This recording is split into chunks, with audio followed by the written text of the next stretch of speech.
Gets a three-point shot. Played his college ball here in Milwaukee at Marquette. First here with the Bucks. Here's the floater again by Brogdon, this time around and out. Bledsoe with a pull-up three.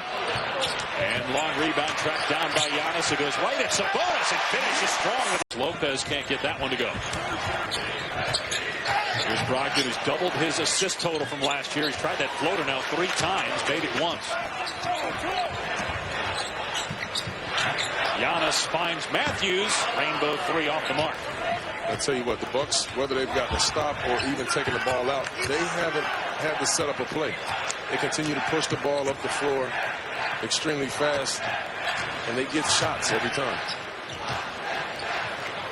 Turner's going to take the 3. It won't go. He's shooting 34% from out there. Rough start for Indiana, just 1 for 5 from the floor. Bledsoe drive and kick. Here's Giannis from outside. Good on the 3. Milwaukee, 12 points, and they've shut down the Pacers. 5 consecutive empty trips for Indiana. Aaron Holiday putting it on the floor. Out to Brogdon. Sabonis. And that was good defense by Lopez. He's a guy that they continue to put in pick and rolls, and they look for him to make shots out of that play. Missed by Matthews. Brogdon spent his first 3 years in the NBA here in Milwaukee. 2nd round pick out of Virginia in 2016 and 1 Rookie of the Year. Here he is again with that kind of push shot floater, and he's 2 for 5 from the field. Here's a lob for Giannis in transition. No contest. And nobody has more pronunciations than Giannis Antetokounmpo, but in the pronunciation guide in the Milwaukee game notes, it is Antetokounmpo. Here's Bledsoe with the spin, and gets it to drop over Holiday. That basically nobody has for Indiana. Marvin Williams playing his 9th game as a Buck. Contract bought out by Charlotte. There's Robin Lopez. Wow, nice move getting Turner off his face.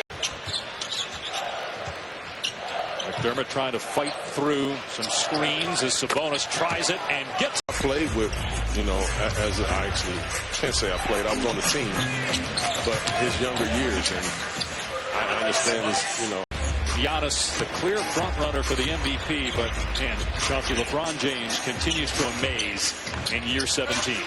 I tell you what, Giannis has been amazing. He really has, and they've been the best team all season. There's no doubt about that, but I think it's a race. Do you? I really do. I don't think it's. I mean, it really is. I mean, I would say he's up right now, but it's not over, man. I'm telling you, LeBron he's been amazing. Here's Holiday in transition from McConnell, and he blew the layup.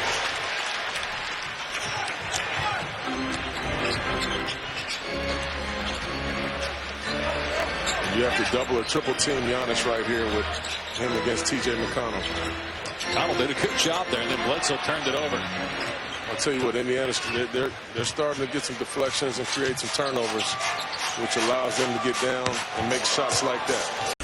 It was going to be hard for the Warriors to be as good as they've been, but with Steph out and Klay Thompson, Warriors with the worst record in the league. McDermott fouled, count it, a 4-point opportunity on the floor at 12 points. And he's keeping a minute right now. I mean, Coach McMillan has to be pleased with what his reserves are doing right now. Giannis missed the jumper. Indiana in transition. T.J. McConnell.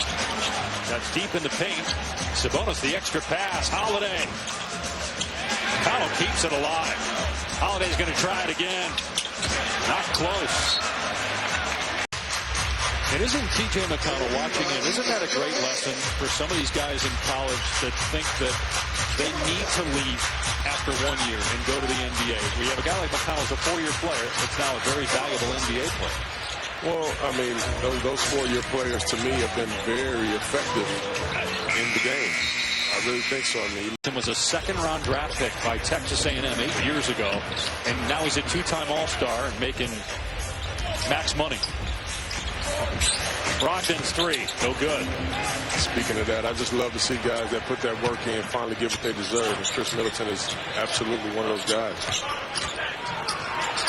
Marvin Williams turns it over. Aaron Holiday looking to push tempo here as Brogdon is the trailer, and he'll pull it out. Brogdon, another guy, second-round pick, one Rookie of the Year, got paid by Indiana. Warren from outside, we talked about that.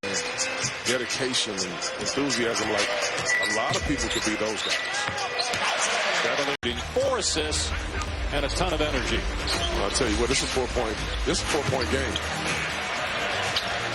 Lopez missed the 3. Turner clear.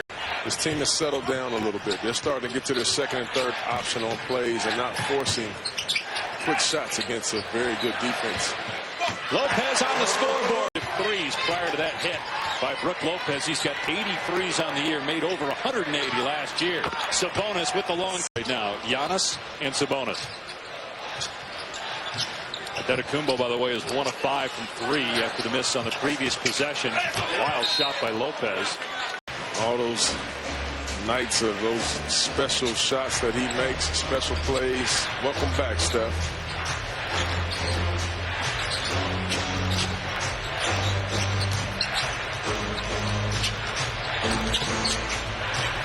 We're told now that Malcolm Brogdon is officially out for the rest of this game. So the small backcourt of McConnell and Holiday, both 6 feet tall, finish things out here for the Pacers. Empty possession there.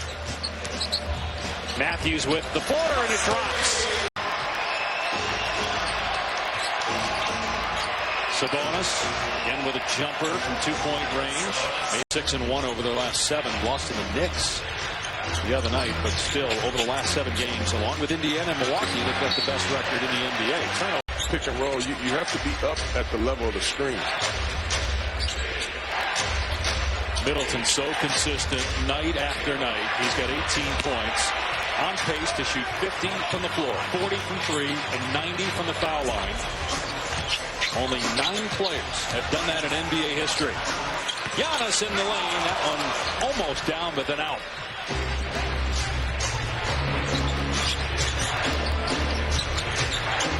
Both Holiday brothers on the floor. Justin and Aaron. Here's Sabonis for 3. Short. And Giannis with his 10th rebound. Here he is on the other end.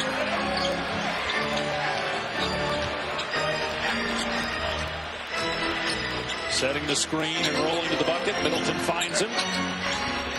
Here's Robin Lopez, corner 3.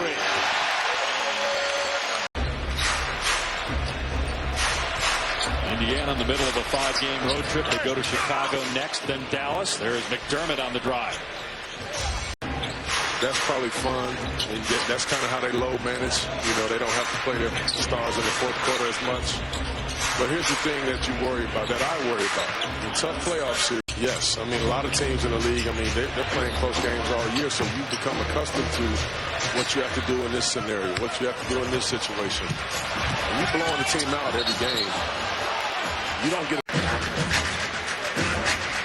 Giannis not happy with Miles Turner being in his hand space. All right, let's bring Cassidy in here for more on Miles Turner while they figure this out. Yeah, and Miles Turner's actually had a really good month in which he said that he feels like he's playing at his best, smiling more, and the game's more free-flowing because he said he's had to make a lot of adjustments this season, compromises. He's basically having to play a stretch 4, but that's not what he is what McMillan told us before the game. And that's the interesting thing about it is when the entire league is going small, tied him up again. When the entire league is going small, they win big. Opponents and being able to play to their weaknesses. Because you won a championship as a point guard. Eric Bledsoe is trying to do that. And we already touched on in the first half last year in that series with Toronto was a struggle for him. And it seemed like you were saying that his struggles on offense carried over. Is that fair to the defensive side? Yes. You know, sometimes, you know, a lot of players, that just kind of happens. In particular, things on a really good team, those things don't really matter. Oh, Giannis